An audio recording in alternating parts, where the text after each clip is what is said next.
You know, some buildings are just, well, they're just buildings, brick and stone. But others, they have a life story.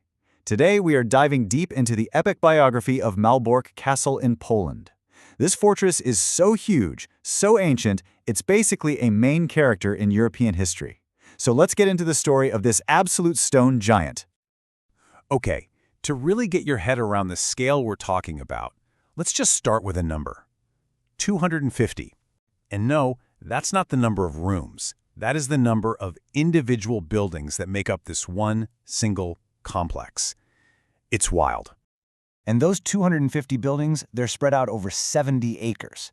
That makes it, officially, the largest brick castle in the entire world. I mean, it's less of a castle and more of a fully fortified city. A scale that you can imagine sets the stage for an equally massive story. Right, so, a fortress of epic scale. But this isn't just about throwing around big numbers for bragging rights. The incredible size of Malbork is really a direct statement about power, about ambition, and some seriously next-level strategic thinking. Yeah, the castle's size was not just for show. Every single wall, every tower, every gate was a piece of this intricate defensive puzzle. The whole design, with its multiple layers of walls, it tells you the story of a group that was always ready for a fight and absolutely determined to hold their ground. So, who were the masterminds behind this colossal structure? I mean, who could even dream this up? Well, to really understand the castle, you first have to understand its creators, the Teutonic Knights. The Teutonic Knights were a huge deal in the Middle Ages, a super powerful religious and military order and a major player in Northern Europe. So when they decided to build a new headquarters, let's just say they did not think small. Malbork was always destined to be the nerve center for their entire operation. They laid the first bricks way back in 1274. The whole thing was led by a guy named Knight Arnold von Harf, and right from the start, the fortress began to rise with this amazing mix of styles. The heavy, imposing arches of Romanesque architecture blended with the tall, soaring features of Gothic. It was making a statement from day one. But hey, Rome wasn't built in a day, and neither was Malbork. This place was basically a living, breathing thing that grew and adapted over hundreds of years. Every generation came in and added its own chapter to the story. You can literally read the history in its walls. In the 14th century, they beefed up the defenses, making it even tougher. Then, by the 15th, they were adding new wings with these gorgeous, delicate carvings. A little later, you can even spot the elegant touches of the Renaissance.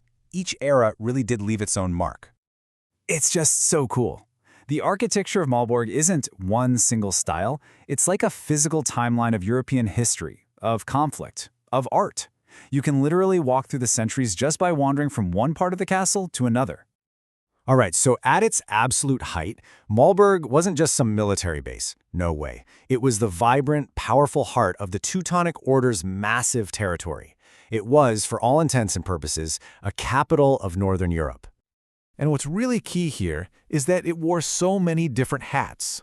Militarily, it was an absolute beast, basically untouchable. Politically, it was command central, where the Grand Master ruled from. And, get this, commercially, it was a bustling hub where merchants from all over Europe came to trade.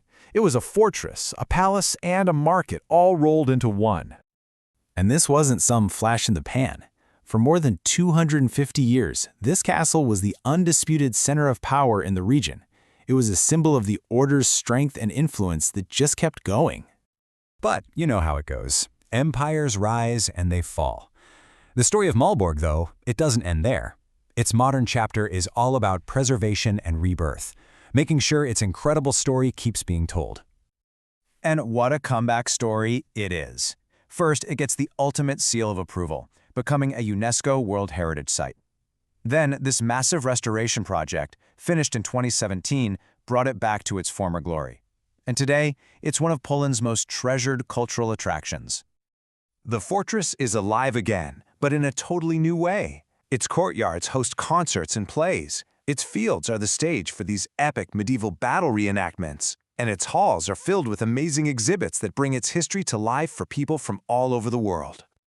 So why does all this matter? Well, preserving a place like Malbork isn't just about saving old stones.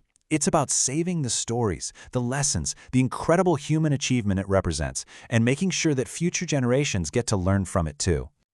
I mean, Think about it. Malbork Castle started its life as a symbol of military power, literally built for war and conquest. Today, it stands as a symbol of our shared heritage, a place of learning. And that just leaves us with this fascinating question, right? How do we make sure that these powerful monuments, born from conflict, can continue to be classrooms that teach all of us about our shared history?